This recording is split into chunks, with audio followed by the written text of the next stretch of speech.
François. Nous continuons à approfondir nos questions. Donc, après la question de la violence, c'est de la religion qu'on a, la religion qu'on est, la relation qu'on est avec la source de tout ce qui vit et respire. Vous avez remarqué sans doute que j'évitais un élément de votre question. Est-ce que le Dieu des chrétiens, c'est le même Dieu que le Dieu des musulmans? Est-ce que c'est le même Dieu que le Dieu des Juifs? Bon, c'est une question. Je vous ai dit ce matin qu'il ne fallait pas avoir peur de ce qui nous fait peur. Peut-être qu'on peut essayer d'approfondir cette question. Est-ce que c'est le même Dieu? Pour certains, c'est évident que c'est le même Dieu. Pour d'autres, c'est absolument évident que ce n'est pas du tout le même. Et c'est développé un peu par une autre de vos questions. Vous avez parlé de Dieu comme l'essence de tout être, comme le je suis au profond, au plus profond de chaque être, au-delà de mon petit moi. Et sans transition, vous avez parlé d'un Dieu amour. J'aimerais que vous parliez davantage de cette transition d'un Dieu connu de tout être à un Dieu amour. Est-ce que Saint François, Rumi ont eu cette rencontre d'un Dieu Père? On peut rencontrer un Dieu tout autre en soi et ne pas pouvoir et ne pas percevoir ce Dieu amour. Est-ce une évolution dans la rencontre de Dieu que la perception, que de le percevoir comme amour? C'est qui pose cette question? Voilà. Merci. Donc voilà. La question est posée. Mais c'est vrai, comment, je ne sais pas comment, si vous pouvez percevoir en vous-même le moment où la conscience entre et où elle s'en va. Que vous pouvez percevoir le moment où l'amour entre.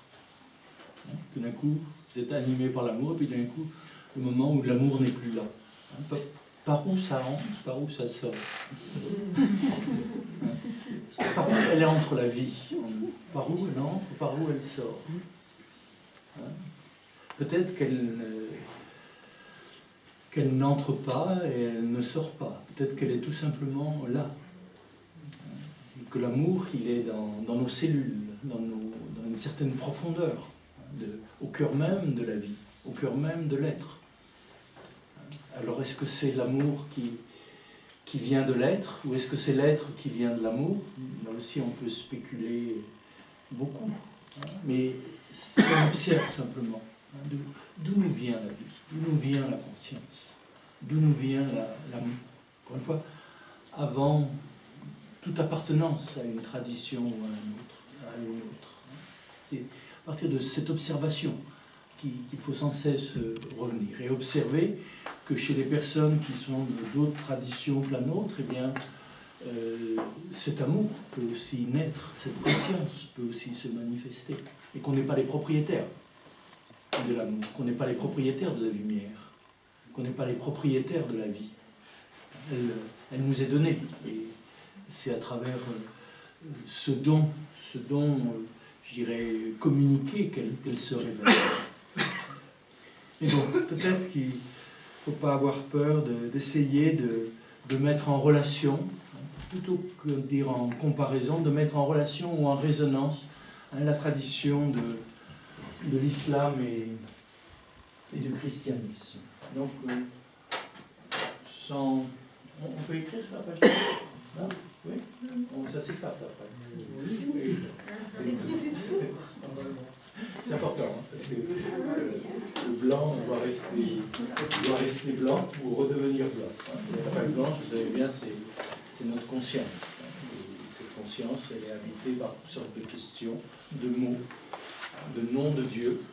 Et là, il s'agit de savoir ce qu'ils veulent dire, de comment ils naissent de cette page blanche et comment ils y retournent aussi. Donc là, je demanderai à dans cet exercice de comparaison ou de mise en résonance de l'islam et du christianisme, je demanderai à mes frères et sœurs orthodoxes de me corriger si je tombe dans l'hérésie. Certainement. Donc, disons, mettons d'un côté le christianisme, l'islam, en sachant que le christianisme, aujourd'hui, on va essayer de le contempler à travers le visage de François, et l'islam à partir du visage de Rumi. Et qu'il faut accepter que tous les chrétiens ne sont pas François d'Assise. Je me rappelle quand j'étais, d'avoir grandi dans un milieu athée et d'avoir découvert à un moment, après une mort clinique, le christianisme, et je pensais, en revenant vers l'Occident, après l'expérience du mont Athos, que tous les chrétiens étaient comme François d'Assise ou comme Maître Eckhart. Je suis rentré chez les Dominicains parce que j'étais persuadé qu'ils étaient tous comme Maître Eckhart. Évidemment, c'est pas comme ça que ça se passe. Ça serait prétentieux de dire que j'étais déçu, parce que, encore une fois, je dirais, nous ne sommes pas Saint François, nous ne sommes pas Maître Eckhart, nous ne sommes pas Saint Séraphin de Sarov, nous sommes ce que nous sommes. Et la grâce de Dieu fait son œuvre à travers ce que nous sommes. Mais bon, il peut y avoir des visages privilégiés à travers lesquels eh bien, on découvre le christianisme. Et je crois que c'est un grand privilège que de découvrir le christianisme à partir de quelqu'un qui l'incarne, comme François d'Assise, comme Claire aussi. Je crois qu'ils sont très complémentaires. C'était d'ailleurs la petite icône que j'avais emmenée au patriarche Athénagoras, que j'avais acheté à Assise, parce que d'un côté, il y avait François avec les stigmates, et puis sur l'autre icône, de l'autre côté, il y avait Françoise,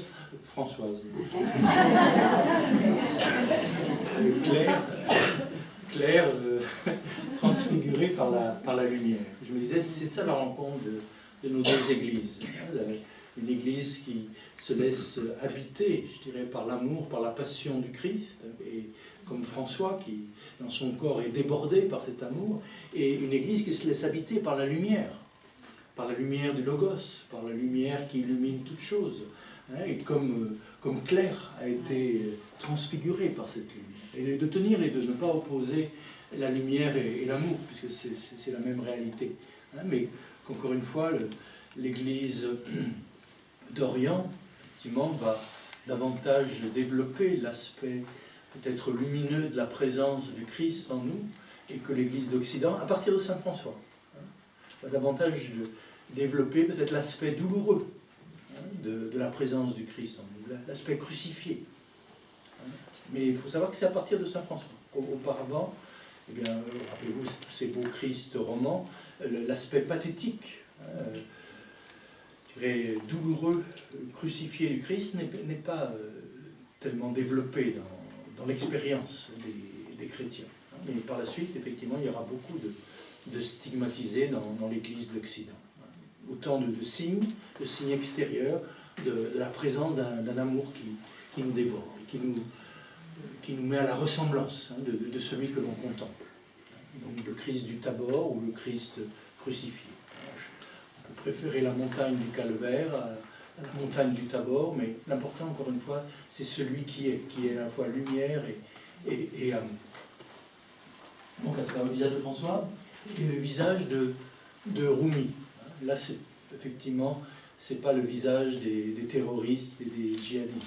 C'est le visage de quelqu'un qui lui aussi est sur la voie de l'amour, et qui considère toute chose, tout être, et même les chrétiens considérés par ses concitoyens comme des infidèles, comme étant le visage du bien-aimé, et sachant reconnaître dans la nature la présence de ce bien-aimé. Donc c'est vrai que ce sont deux visages privilégiés, et tous les musulmans ne sont pas comme Rumi, et certains même le considèrent comme les autres soufis, comme des hérétiques.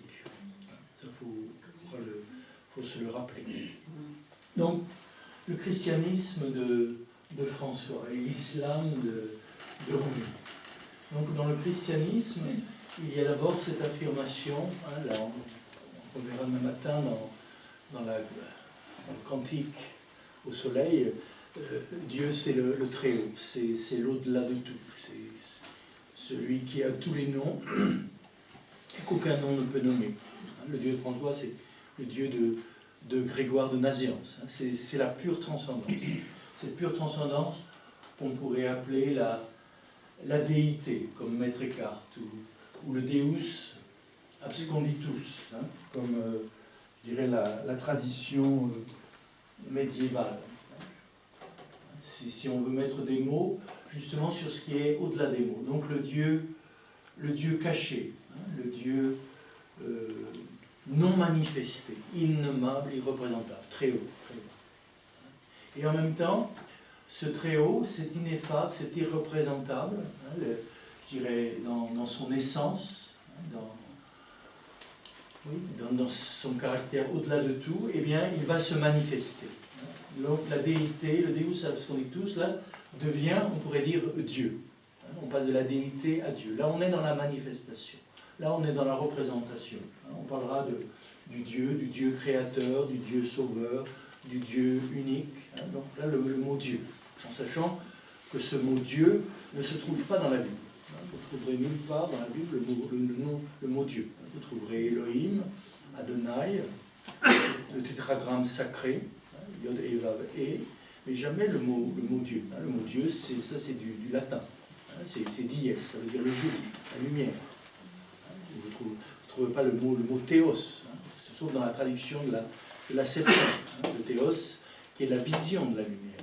Mais Dieu lui-même, eh bien, on en parlera, je dirais, à travers ces différents noms, qui sont, on pourrait dire, des qualités, ou des attributs.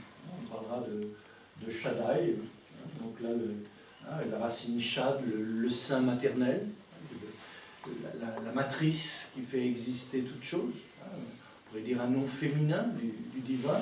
Il faut mettre à côté de Adonai, Adonai, le Seigneur, celui qui guide, qui nous inspire sur le chemin. Derrière tous ces mots, il y a une expérience. L'ineffable, l'irreprésentable se manifeste. Et dans sa manifestation, pour essayer de transmettre ce qui s'est passé, on lui donne un nom. Donc là, je me sens guidé, je me sens accompagné, Adonai. Je me sens enveloppé, bercé, Shaddai. C'est toujours la même réalité, qui prend différents noms. Il y a Elohim, donc vous vous rappelez ce pluriel. Bereshit bara Elohim, c'est le Dieu créateur. Et c'est un pluriel, ce sont les énergies créatrices. Donc là, je parle de cette expérience, je sens de l'essence innommable de Dieu, ces énergies qui créent toutes choses.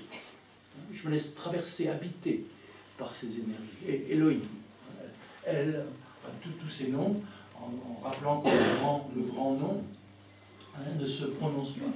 Yod, He, Vav, He. Yod, He, Vav, He. Le silence, l'ineffable. Parmi les noms de Dieu, quand on essaiera de parler de Dieu dans la tradition chrétienne, quand on regarde l'Évangile, effectivement, il y a arché, il y a l'origine de tout. En arché, en logos, l'origine qui fait exister toute chose. Et cet arché, cette origine, on lui donnera aussi le nom de Père. Donc là, ça rejoint votre question. D'un coup, dans la relation que l'on peut avoir avec l'être qui est ce qu'il est, et il est achéréé,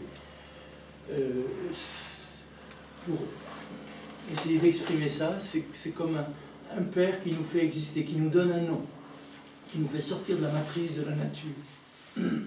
Et là, on entre dans une relation. Et c'est vrai que pour François, vous vous posez la question, pour François, le mot Père est extrêmement important. Le Notre Père, c'est sa grande prière. Tout au long du chemin, il récite sans cesse le Notre Père. Et là, ce serait intéressant aussi de rappeler que c'était la prière de Jésus. Aum Dushmaya, Kadashma, Tete Malkuta, Newe She, Newe. Toute cette prière en araméen, Aum Dushmaya, qu'on va traduire en hébreu Abba, Abinu. Et que ce Abba, vous savez, c'est la lettre Aleph et la lettre Bet. L'Aleph innommable et le Bet qui est le Bet de Bereshit, qui est la maison, donc la manifestation. Et dans le mot Abba, je dirais Jésus tient ensemble le non manifesté et le manifesté. Abba, c'est aussi la parole du petit enfant lorsqu'il apprend à parler. Abba, donc c'est entre l'articulé et l'inarticulé. Donc il y a tous ces noms de Dieu. Et le nom du Père va être important pour François, en tout cas dans sa prière perpétuelle et quotidienne, notre Père. De cet arché, il nous est dit, au commencement, un arché, enologos, le logos. Le logos, qu'on traduit par le verbe, qu'on traduit par la parole. Je ne sais pas si ce sont des bonnes traductions. Parce que le logos, c'est tellement plus que la parole. Le logos, c'est la traduction de davar, c'est-à-dire l'événement, ce qui fait être, c'est je dirais, l'information créatrice, c'est la lumière créatrice. Donc, là, on parlera du Logos, on lui donnera aussi le nom du Fils. Donc, c'est toujours là, c'est toujours l'unique. Un seul Dieu, je crois en un seul Dieu, mais ce Dieu, il est Père, Fils et Esprit. Il est origine, source de tout, et il est Fils, il est conscience, il est information créatrice. Et cette information créatrice, un archénologos et pros tonteon, c'est un mouvement. C'est un mouvement. Un mouvement vers le Père, un mouvement vers l'origine. Et c'est ce mouvement du Fils vers le Père, du Père vers le Fils, de Dieu vers la création et de la création vers Dieu qu'on va appeler le pneuma, le souffle de vie, celui qui diffuse en nous l'amour. Donc là, on parlera d'un Dieu qui est amour. Ce que dira saint Paul, le pneuma, l'Esprit Saint, diffuse l'amour dans nos cœurs. L'amour qui vient de Dieu est diffusé en chacun de nous et nous participons. Celui qui aime demeure en Dieu et Dieu demeure en lui. Donc pneuma, c'est à la fois le souffle de la vie, le souffle qui porte la conscience, le souffle qui porte la parole. Le pneuma et le logos ne sont pas séparés, ce sont les deux mains du Père, disait saint Irénée. Et ce souffle, c'est aussi donc l'esprit d'amour. Donc amour, conscience ou lumière, et source de vie. Donc là, je dirais, Dieu se révèle comme source de vie, source de conscience, source d'amour. Et donc, j'aurais une autre façon d'en parler, une façon tout à fait extraordinaire d'évoquer l'un comme Trinité. Donc là, on entre dans ce paradoxe. Dieu est un et en même temps, il est relation. Relation de personne, c'est-à-dire la personne personnelle. C'est à travers quoi le don de la vie se donne. Interrelation, interconnexion. Bon, on reviendra. Circumcision. Là, excusez-moi, on emploie c'est des gros mots de la théologie. Mais il y a cette contemplation. Donc l'ineffable, l'unique, l'un, la source de tout ce qui vit et respire, se révèle à nous. Et dans cette révélation, dans cette manifestation, on lui donne un certain nombre de noms par lesquels on essaie, tant bien que mal, d'être relié à ce qu'évoquent ces mots, ces pauvres mots limités. Et pourtant, c'est à travers eux qu'on se relie à la source de toute conscience et de toute vie et de tout amour. Et puis, il y a cette descente, on pourrait dire, à travers les différents plans du réel, ces différents niveaux de réalité, qu'on va appeler les archanges, les anges, ce monde en langage, je dirais, laïque, on appelle les archétypes, ou le monde imaginal, donc le monde, je dirais le monde médian, le monde de la manifestation. Là, nous sommes, je dirais, pas dans l'absconditus, pas dans le cachet, mais nous sommes dans la manifestation. Mais dans la manifestation, on pourrait dire subtile, invisible, proche, encore une fois, de l'incréé, d'où cela vient. Il y a cette descente, c'est toujours la même vie, le même amour, la même conscience qui se densifie d'une certaine façon, et là, on va voir naître le cosmos. Et avec le cosmos, donc l'espace-temps dans lequel nous sommes, hein, encore aujourd'hui, avec ce plan du réel, eh bien, on va parler du Deus incarnatus. Donc l'ineffable, l'absconditus, non seulement se révèle à travers ses noms, ses qualités, mais il s'incarne. Et là, il s'incarne dans le palpable, le visible, l'intelligible, l'aimable, ce que l'on peut voir, éprouver et toucher. Là, nous sommes dans le cosmos. Et de ce cosmos émerge l'anthropos, donc l'être humain. Anthropos, masculin, féminin, avec toutes ses polarités.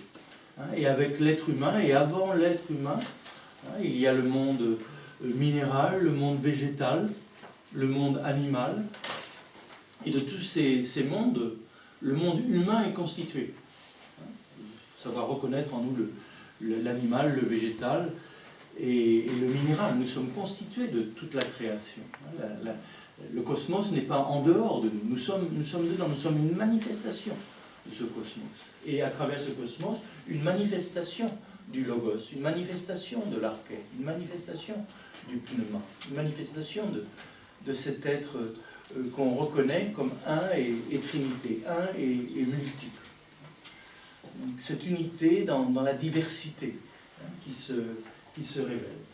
Et parmi tous ces anthropos, eh bien, il y en a un qui, je dirais, va manifester en pleine transparence, je dirais, son lien avec la source, avec l'origine. Donc là, on parlera de l'incarnation en Yeshua de Jérusalem. J'aime bien dire Yeshua de Jérusalem plutôt que de Yeshua de Nazareth, parce que c'est à Jérusalem que Jésus a enduré sa passion. C'est là qu'il est mort, qu'il a été enterré, et c'est là qu'il est ressuscité. C'est pour ça que le lieu de Jérusalem, quand on en parlait ce matin, je dirais pas seulement pour les croisés, mais pour les chrétiens, c'est un lieu important. Et ce lieu important, on a à le partager avec des juifs et avec des musulmans, pour qui c'est aussi un lieu très important. Mais pour un chrétien, c'est quand même là, je dirais qu'un corps terrestre est passé à la vitesse de la lumière. C'est là que, je dirais, il y a du nouveau qui est né. Que dans ce monde de l'espace-temps, dans cette aide pour la mort, je dirais, est apparu ce qui est plus grand, plus fort que la mort, qui contient la mort, et qui est plus que cet être mortel, cet événement de la résurrection. Donc, c'est dans notre espace-temps, dans le cosmos, dans un être humain, que cette révélation s'est manifestée. Et avec l'enseignement qui nous a été transmis, donc les évangiles, et ceux qui essayent d'incarner, de vivre, de transmettre les évangiles, les apôtres et tous les successeurs, et tous les chrétiens par la suite, qui essayent, à travers la pratique de l'évangile, la pratique des enseignements de Yeshua, nous essayons de vivre dans son esprit, et dans son esprit, eh bien, nous retournons vers la source, nous retournons vers le Père, nous retournons vers cette source ineffable. Là, on dira que Dieu s'est fait homme pour que l'homme devienne Dieu. Donc, il y a cette descente, il y a cette kénosis dans l'espace-temps, dans la matière, dans l'humanité, mais c'est pour que cette humanité, cette matière, retourne à la lumière, retourne à la source de la vie. Oui. Est-ce que le féminin, en tout ça, la matrice cosmique, elle se place où dans tout ça? Parce que, bien, tu dis le Père, mais il y a aussi quand même l'aspect... Il y a Shaddai. Shaddai. Si vous pouvez parler de Dieu comme Père ou Dieu comme Mère. Dieu n'est ni Père ni Mère, ça c'est des mots humains. Il est ce qu'il est, mais on peut percevoir cet être qui est ce qu'il est, je dirais, qui a les qualités qu'on attribue à la maternité. Donc Shaddai essaie de traduire ce caractère matriciel de Dieu.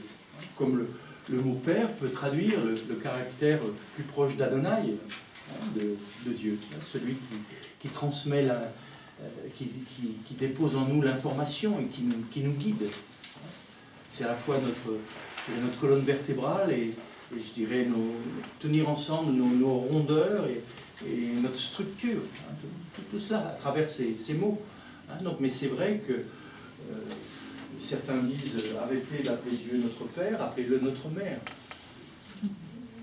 Mais ça ne change rien. Parce qu'il y a, si vous réfléchissez, pour qu'il y ait un père, pour qu'il y ait une mère. C'est la femme qui fait d'un homme un père. De la même façon, pour qu'il y ait une mère, c'est l'homme qui fait de la femme une mère. Quand on emploie le mot père ou le mot mère, je dirais, on parle d'une relation. Que Dieu est relation. Que Dieu est interrelation. Donc, mais effectivement, alors là on entre dans la psychologie, on entre dans l'histoire, c'est vrai qu'on se servit du nom du père, du père sévère, comme on s'est servi quelquefois du nom de la mère, pour introduire des dimensions, je dirais, psychologiques qui appartiennent au monde humain, à la traduction du monde humain, et qui en Dieu, je dirais, est au-delà de ces différenciations. Mais bon, votre question, elle est importante parce que elle nous invite à ne pas s'enfermer dans les mots, que les mots sont des pièges. Que pour moi, Dieu est un père, pour moi, Dieu est une mère, on ne va pas se battre pour ça. Encore une fois, on a besoin des deux. Et que dans la source de l'être, il y a l'être qui fait de nous des pères et qui fait de nous des mères, c'est-à-dire des relations. Et que de cette relation naît l'enfant, naît la vie, le mouvement même de la vie. Bon, là nous sommes dans cette vision, encore une fois très succincte, on pourrait appeler le christianisme.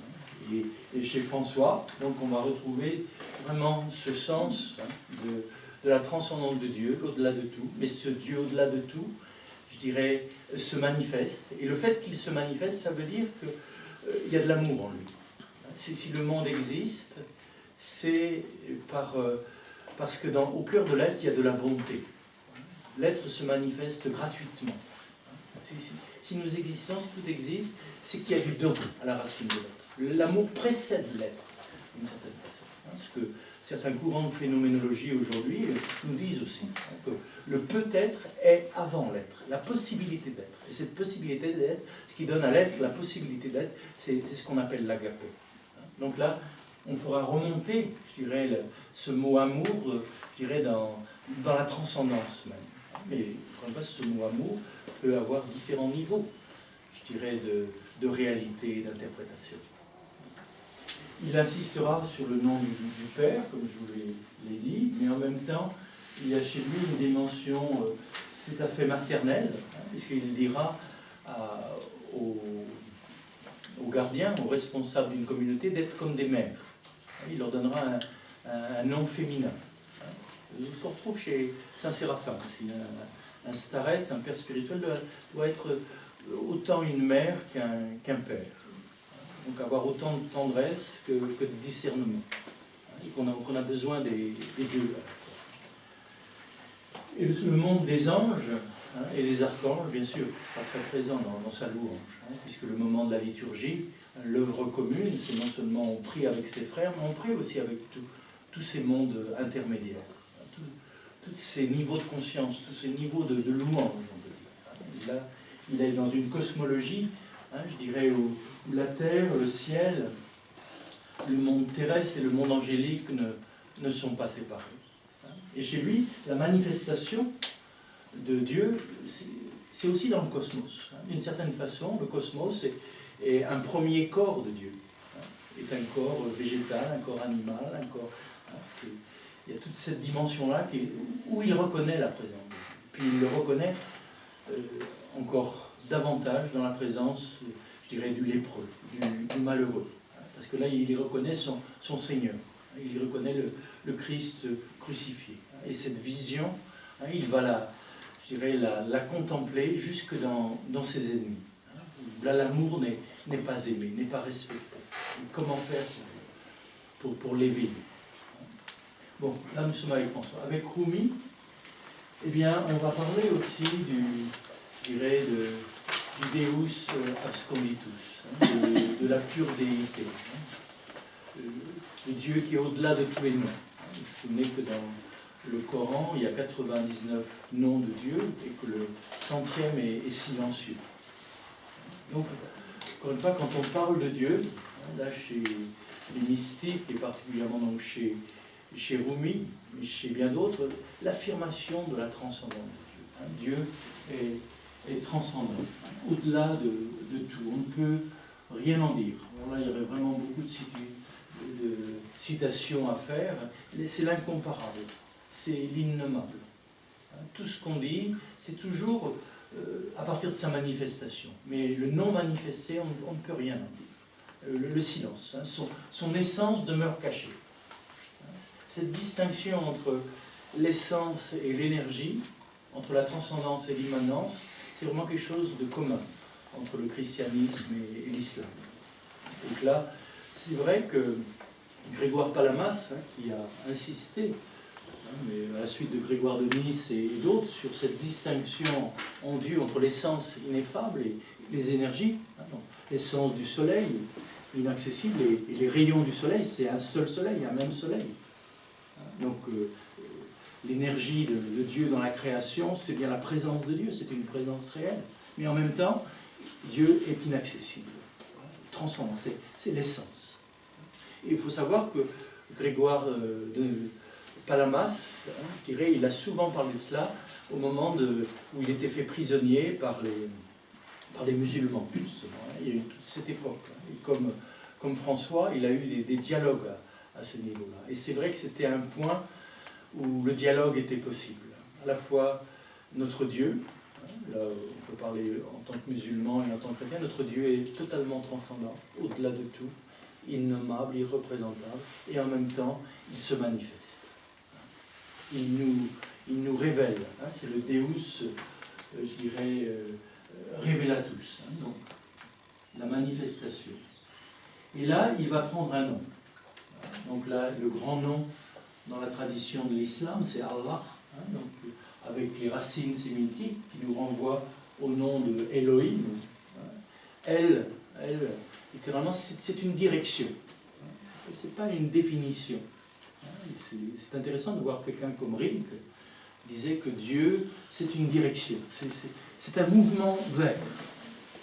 C'est d'écouter en nous ce mouvement qui nous traverse, qui nous conduit justement vers la transcendance, qui nous conduit dans l'ouvert, dans ce qu'on ne peut pas saisir ou nommer. Donc il y a ce nom, mais là, on est déjà dans la manifestation.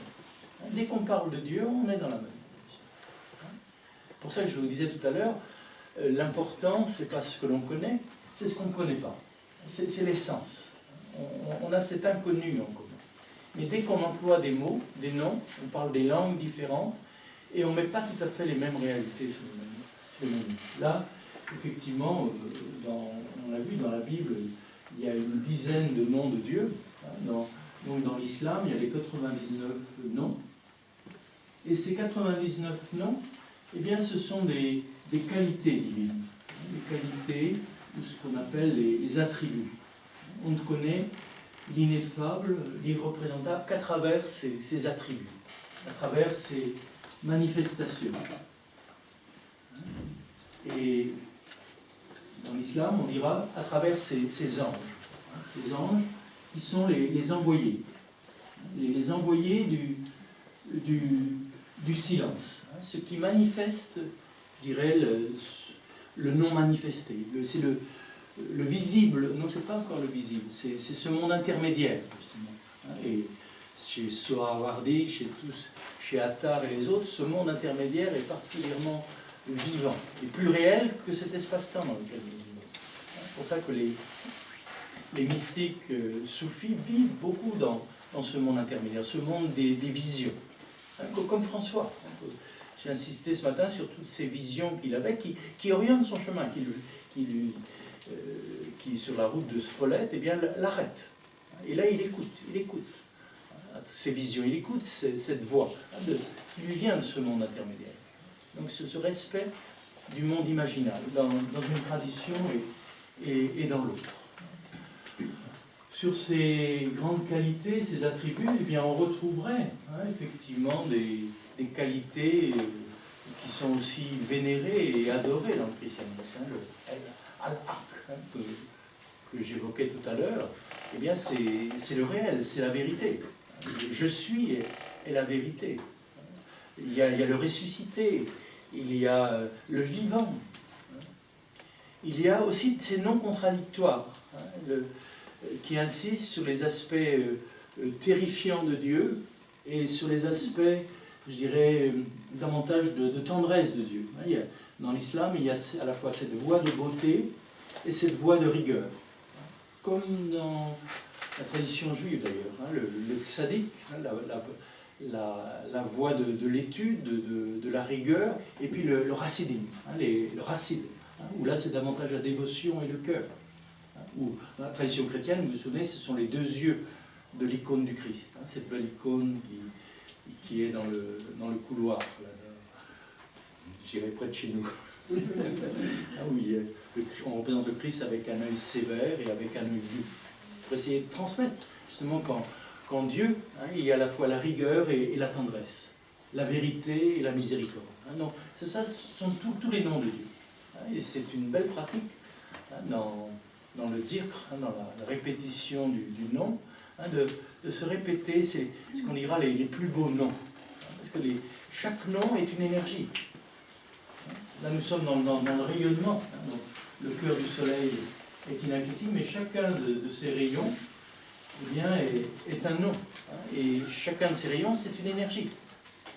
Il y en a pour qui, je dirais, le al-haq est vraiment un nom qui les touche, qui les travaille, qui les éclaire.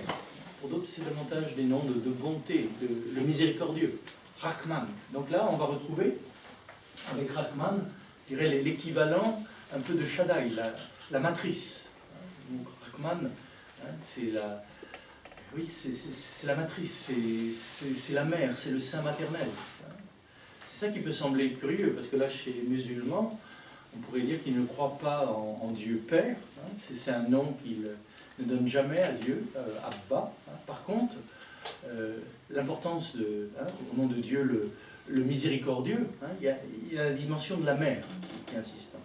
C'est pour ça que quand un terroriste dit que c'est au nom de Dieu, le miséricordieux, qu'il va tuer quelqu'un, vous sentez bien que ce n'est pas possible. Au nom de la mère je dirais, qui fait aide tous les enfants, on dirait on ne va pas tuer ses enfants, parce que c'est étranger, tout ça, c'est aussi l'enfant de cette vie, de cette matrice originelle, de cette conscience originelle, de cette conscience première qui fait exister toute chose. Donc là aussi, c'est l'importance de nouveau de l'interprétation dans la tradition de l'islam et l'importance des soufis, l'importance d'Ali, pour rappeler qu'est-ce que vous dites quand vous dites que Dieu, Rahman, Rahmanin, qu'est-ce que vous dites? Souvenez-vous que vous parlez de votre mère, de la mère de tous les êtres. Et comment est-ce qu'on peut commettre autant de crimes au nom de Dieu, qu'on l'appelle père ou qu'on l'appelle mère? Comment est-ce que c'est possible? Puisqu'il est la source de toute vie et qu'il veut la vie de tous les vivants. Bon, tout ça pour rappeler que dans la tradition de l'islam, il y a des noms. Et que ces noms sont des énergies, sont des envoyés, sont des manifestations, et que cette dimension des anges est très importante dans l'islam. L'ineffable de transcendance se manifeste à travers ces noms, ces attributs, ces anges, ces envoyés. Elle se manifeste aussi dans le cosmos. Donc là, pour Rumi, comme pour François, le cosmos est une théophanie. Là, c'est le mot qui va être employé.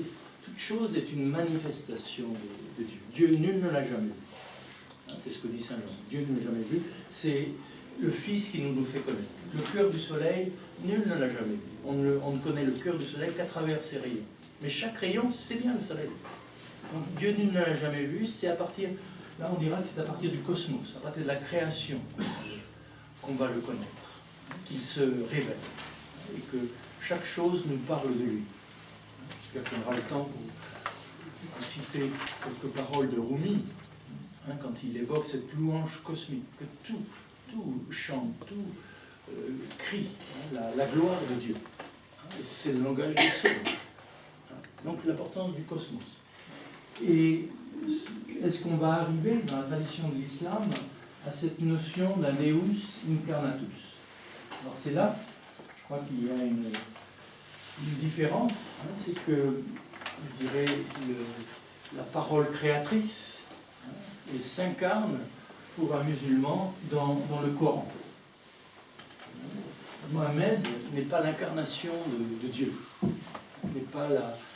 Il est une manifestation de Dieu, comme toute chose, comme tout ce qui existe dans la nature, mais c'est pas là que d'une certaine façon, on pourrait dire, l'Esprit de Dieu s'incarne.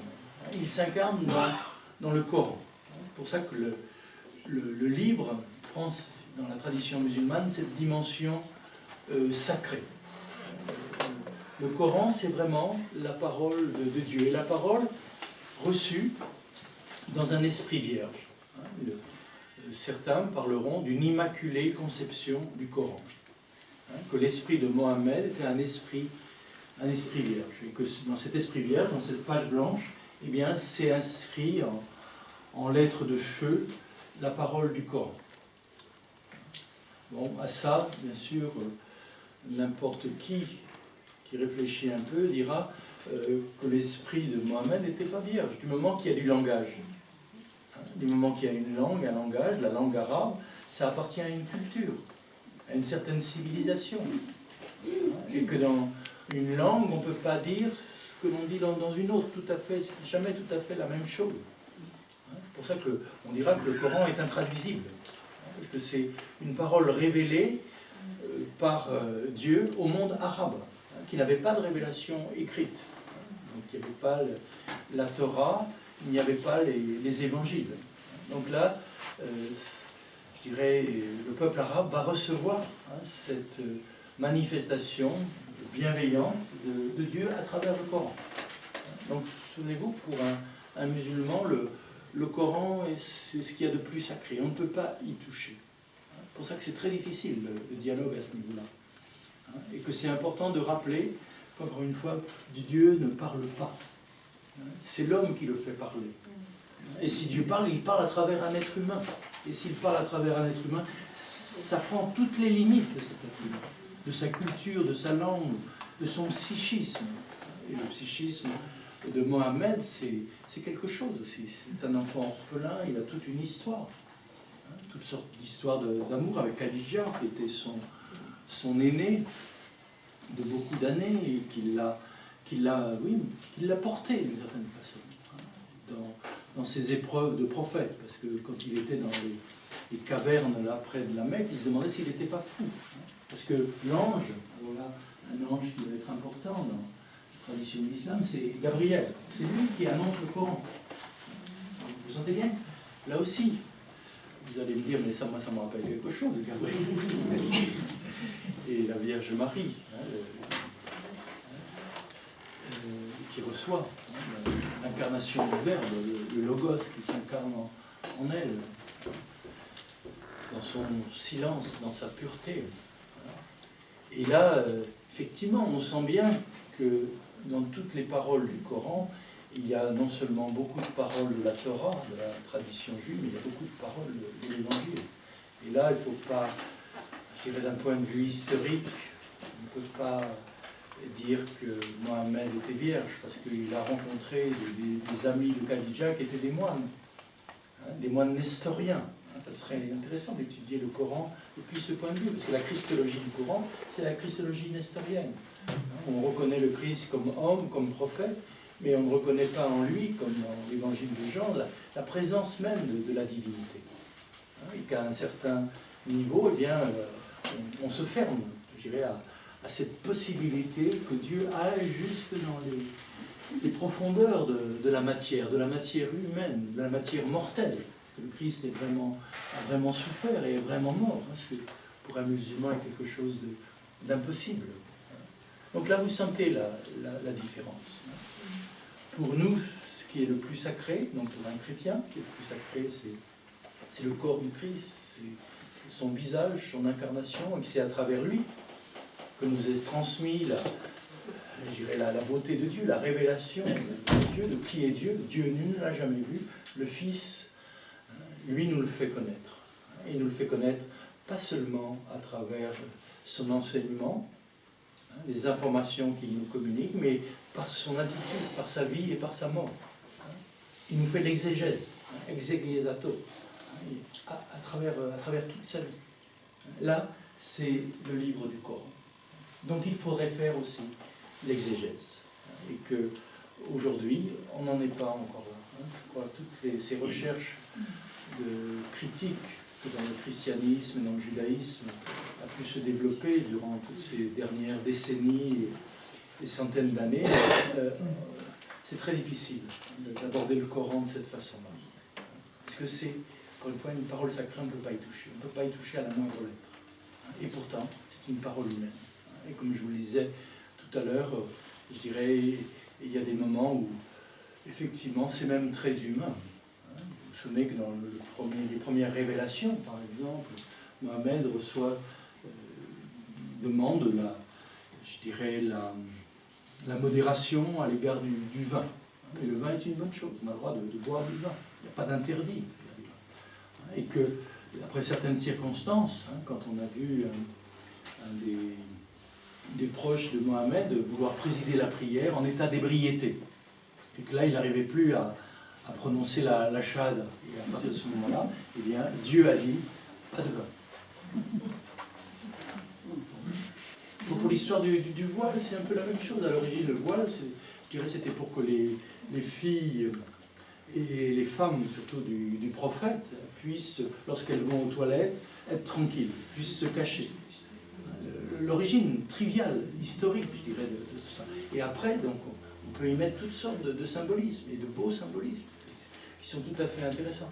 Donc tout ça pour nous rappeler que toutes ces paroles que Mohamed dit, c'est Dieu qui le dit, quelquefois, ça passe effectivement à travers lui. Le moment où il faut changer, par exemple, la Qibla, l'orientation de la prière, de Jérusalem vers la Mecque. C'est un moment, après une altercation avec des Juifs qui ne veulent pas embrasser la foi musulmane, qui ne veulent pas embrasser la foi de Mohamed. Eh bien, Mohamed dit, puisque c'est ça, on va se tourner vers la Mecque. Donc Dieu a dit. Le problème, c'est qu'il ne dit pas maintenant, étant donné votre comportement, on va prier dans une autre direction, mais il dit Dieu a dit. Donc ce qui donne à sa parole un autre pouvoir. Et ça, on retrouve ça un petit peu nous aussi dans certains milieux charismatiques, où Dieu m'a dit de te dire. On se méfie un peu. Quand quelqu'un nous dit Dieu m'a dit de te dire, il faut regarder qui parle. Parce que c'est peut-être Dieu, effectivement. Mais ça parle à travers cette personne qui veut un petit peu nous conformer, quelquefois, à sa propre croyance ou à sa propre façon de voir les choses. Et ça, c'est pas trop grave, parce que vous pouvez regarder la personne en face et lui dire et toi, qu'est-ce que tu en penses? Parce que c'est pas toi qui as envie de me dire ça. Donc c'est pas la peine de te prendre pour Dieu. Mais bon, là, on peut plaisanter, mais souvenez-vous, on ne plaisante plus. Là, on est arrivé d'en subir les conséquences. Comme je disais, que Mohamed n'était pas vierge. Que son esprit avait une culture, un langage. Et donc ça passe à travers lui. Et autrement, ce serait un électroencéphalogramme plat. Mais dès qu'il y a de la conscience de la vie, on appartient à un milieu donné, à une culture donnée, à un langage. Mais est-ce que ça... il y a une chose que je ne comprends pas.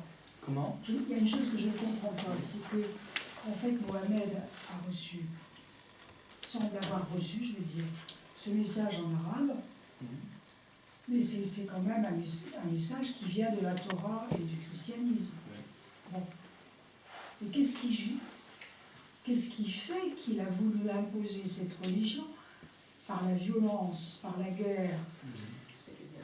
Alors, dans un premier temps, ce n'était pas par la violence, ce n'était pas par la guerre, c'était je dirais, un message qu'il recevait, et ce message, comme je vous disais, ça passe à travers un esprit humain qui appartient à cette culture. Donc, dans son milieu, autour de lui, il y avait des gens qui lisaient les écritures chrétiennes et les écritures juives. Donc, son inconscient, on pourrait dire, est habité par le collectif d'où il émerge. Hein, mais à un certain moment, alors là, on ne va pas rentrer dans les détails historiques, il faut savoir que dans le peuple arabe, il y avait cette guerre entre les différentes tribus. Et ce que cherchait à faire Mohammed, c'est l'unité des tribus. Comme Moïse en son temps d'ailleurs, de créer l'unité, donc lui donner une foi commune. Et là, il a eu affaire à des tribus plutôt belliqueuses, de guerriers. Et comment mettre ensemble ces guerriers? Comme là, on rejoint un petit peu François, c'est ce moment où il est, donc ce chevalier, cette énergie créatrice, destructrice, hein, les deux sont quelquefois mêlés, comment l'orienter, comment lui donner du sens. Hein, ça va être vraiment il y a un beau livre qui parle de Mohammed comme étant le seigneur des tribus.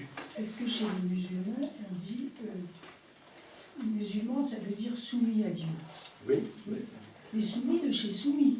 Comment? Ça veut dire qu'il n'y a plus d'esprit critique. Il n'y a plus d'esprit critique. Oui, mais là aussi, ce mot soumis, je dirais, là, vous avez des belles paroles de Rumi, je suis soumis à Dieu comme, je dirais, la fleur est soumise au soleil. Je suis soumis à Dieu comme le fleuve est soumis à la mer. Si c'est le sens négatif, à ce moment-là, on doit... Je dirais, chaque mot, c'est pour ça que c'est difficile de parler, hein, de s'entendre, c'est que chaque mot, on peut l'interpréter dans un sens positif ou négatif. C'est-à-dire la soumission, ça peut être l'adhésion. L'adhésion de notre être au mouvement de l'être, comme le fleuve obéit à cet appel de l'océan, et bien notre être obéit à cet appel de la transcendance, comme la fleur obéit au soleil, notre quête d'intelligence cherche la lumière. Donc ces mots, effectivement, aujourd'hui soumis, c'est être soumis à un chef, à une croyance et démissionner de sa propre conscience. Alors qu'il ne s'agit pas de là, il s'agit d'épouser. Il y a une façon de se soumettre qui est une alliance, hein, qui n'est pas une dépossession de soi. Enfin, vous voyez, chacun de ces mots, il faudrait les... Il faut que c'est un pas mélangé. Enfin, il y a les terroristes et ceux qui vivent le Coran. Oui. Enfin, Justement, pour vous dire qu'avec les mêmes mots, je dirais on peut faire des choses tout à fait différentes. Certains trouveront dans le Coran tout ce qu'il faut pour Dieu. Et d'autres trouveront dans le Coran tout ce qu'il faut pour devenir des saints et des sages. Je dirais c'est comme, pour prendre une image, les fleurs sont là, avec ces fleurs, le frelon va faire du poison et l'abeille va faire du miel. C'est pas la faute des fleurs. C'est pas la faute des évangiles quand même, que certains en font de l'Inquisition et que d'autres en font du Saint-François. On est d'accord que l'évangile fleurit davantage, je dirais, dans Saint-François que dans le Grand Inquisiteur. Mais bon, chacun se sert. Donc, l'important de l'interprétation. Nous ne sommes pas... cette expression, le peuple du livre, vient d'ailleurs de l'islam. Dans la tradition juive, dans la tradition chrétienne, on n'a jamais été le peuple du livre. On est le peuple de l'interprétation du livre. Notre liberté, c'est la liberté d'interpréter. La liberté de donner du sens à ces paroles. Ça, c'est important de le rappeler. Et que dans la tradition de l'islam, c'est pour ça que, personnellement, je trouve ça tellement douloureux, cette séparation entre les deux frères, entre Ali et Mohammed, parce que Ali, c'est l'interprétation du texte. Et c'est vrai que dans cette tradition chiite, il y a une interprétation du Coran, je dirais, au niveau spirituel, qui manque à l'interprétation sunnite. Et comme le dit saint Paul, la lettre tue. C'est l'esprit qui vit. Ça veut dire qu'il n'y a pas de tradition soufie sunnite? Ça n'existe pas? Si, d'accord. Alors, si. Sunnite, Fawzi Skali et d'autres soufis contemporains viennent dans la tradition sunnite. Mais là, ils rejoignent la tradition chiite. Et les soufis ne se battent pas entre eux. Oui, c'est une expression, on dirait que le soufisme, c'est l'islam qui peut sauver l'islam. C'est-à-dire c'est l'islam intériorisé. C'est la lettre qui recherche l'esprit. Mais sur les soufis de la tradition chiite, et de la tradition sunnite, il n'y a pas de problème. Et que les soufis avec les chrétiens, il n'y a vraiment pas de problème. Parce que là aussi, bon, il faut savoir que dans la voie musulmane, il y a ce qu'on appelle, je dirais, le sceau de la prophétie. Donc Mohammed est le sceau de la prophétie, l'achèvement de la prophétie. Mais à côté de ce sceau de la prophétie, il y a le sceau de la sainteté. Donc il y a celui qui transmet la parole, mais il y a celui qui incarne la parole. Et Jésus, dans la tradition musulmane, c'est le sceau de la sainteté. C'est-à-dire celui qui incarne la parole. Et dans la tradition soufie, sont dans cette lignée, je dirais, du sceau de la sainteté. C'est pour ça qu'ils ont une proximité avec Jésus qui est étonnante. Comme je le disais avec Al-Hajj, il veut mourir dans la religion de la croix. Et que Rumi, il y a des pages magnifiques sur Jésus comme étant le maître intérieur, le guide. Et que notre âme doit devenir une Marie, dans laquelle, je dirais, la parole de Dieu va s'incarner. Ça, c'est un chrétien qui parle, non? C'est Rumi. Donc, sentez bien, quand on parle d'une tradition, comme dans la tradition chrétienne, il y a plusieurs écoles, il y a plusieurs voies. Voie de beauté, voie de rigueur.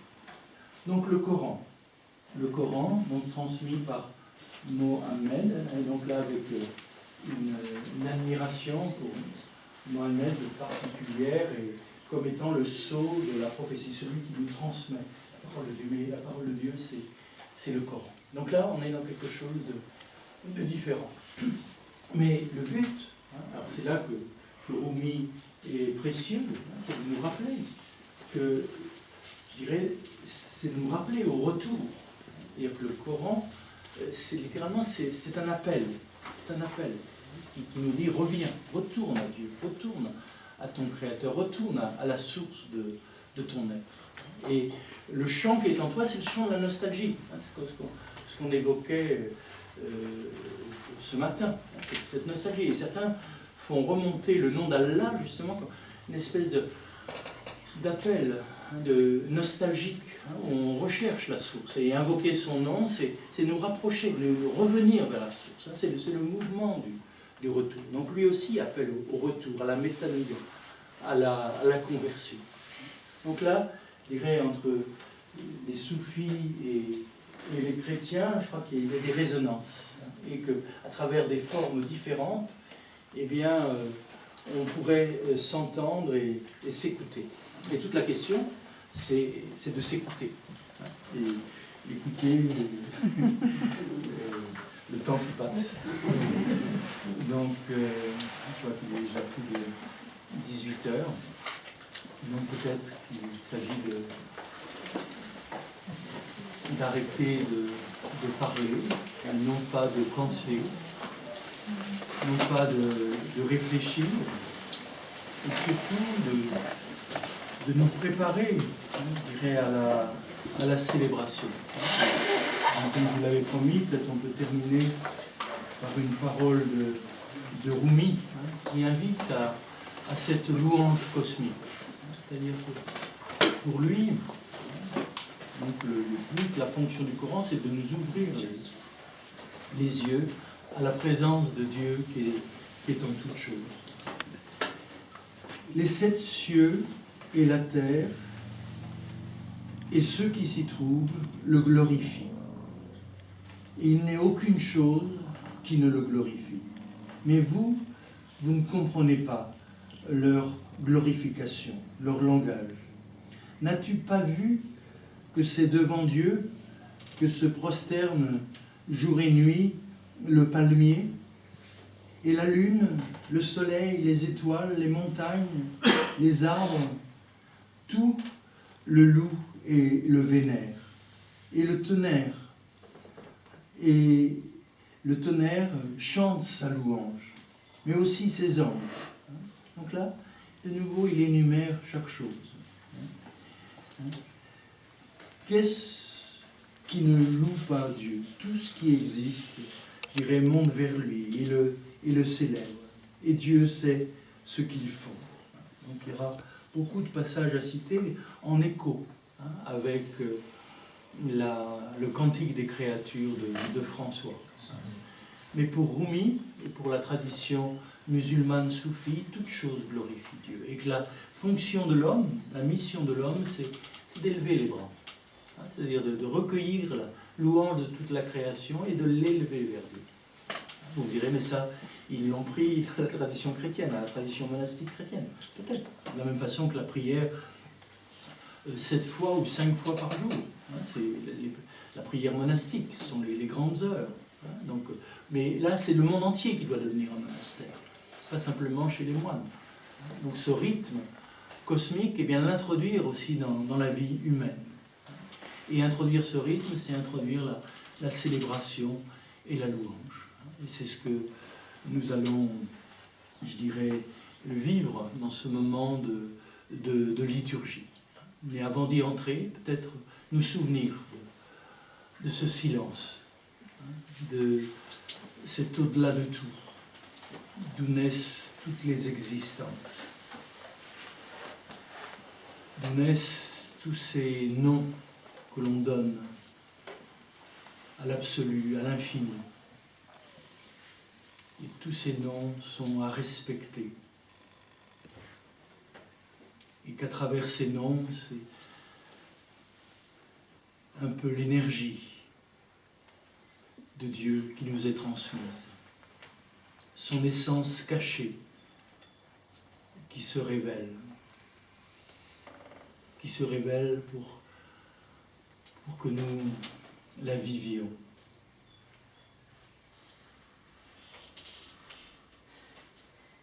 Respirer un peu plus doucement, un peu plus consciemment, et découvrir le don qui nous est fait à travers cette existence. Et cette existence se retourne vers sa source, son principe, dans la louange et la célébration.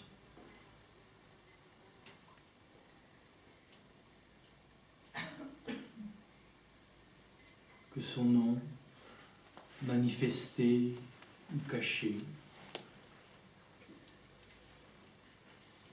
intérieur ou extérieur, que son nom ineffable et tous ses noms soient bénis.